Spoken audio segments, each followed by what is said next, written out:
بشيخي وأستاذي مولاي سماحة الدكتور عبد العليم ابن سيدي الدكتور جودة البكري رضي الله عنه.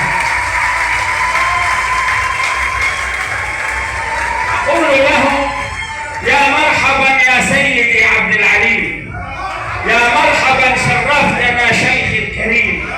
هذا ابن جودة والرحاب تزينت والشوق والقلب قد اطمأن من شوق النبي.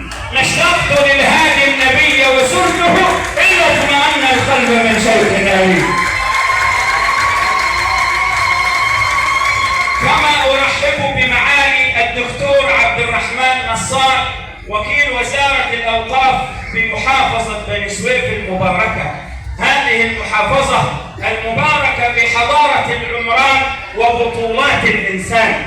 ويكفيك عند زيارة هذا البلد المبارك أن ترى أنهم اتخذوا تمثال الإمام البصيري نموذجا حضاريا تتسم به البلاد، رمزا تزينت به شوارع بني سويف. على غير بعيد منا نسمع التغني بالبردة الشريفة لسيدنا الإمام البصيري في مسجد طبيبة أهل البيت سيدتي حورية. ولقد ساهم معالي الدكتور عبد الرحمن نصار في مبادرة طيبة لقراءة البردة الشريفة بمسجد طبيبة أهل البيت رضي الله عنها. كما أرحب بحبيبي وأخي وأستاذي معالي الدكتور يسري عزام إمام وخطيب مسجد سيدنا عمرو بن العاص. وسيدنا الشيخ يسري إذا رأيته ذكرك جمال طلعته الأزهرية، إذا تكلم فقها بسيدنا الشيخ الجعفري،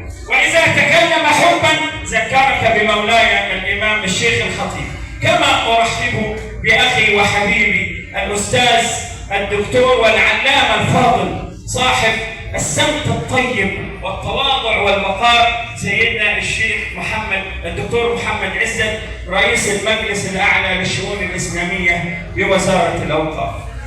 الحضور الكريم، أما بعد، إننا ونحن نحتفل بالمولد النبوي نحتفل بكل تنزل رباني وكل مجد إنساني وحضارة في رحمة أرسلها الله للعالمين.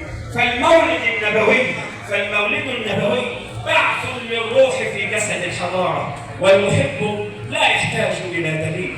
فإن تغنيت بالميلاد فهو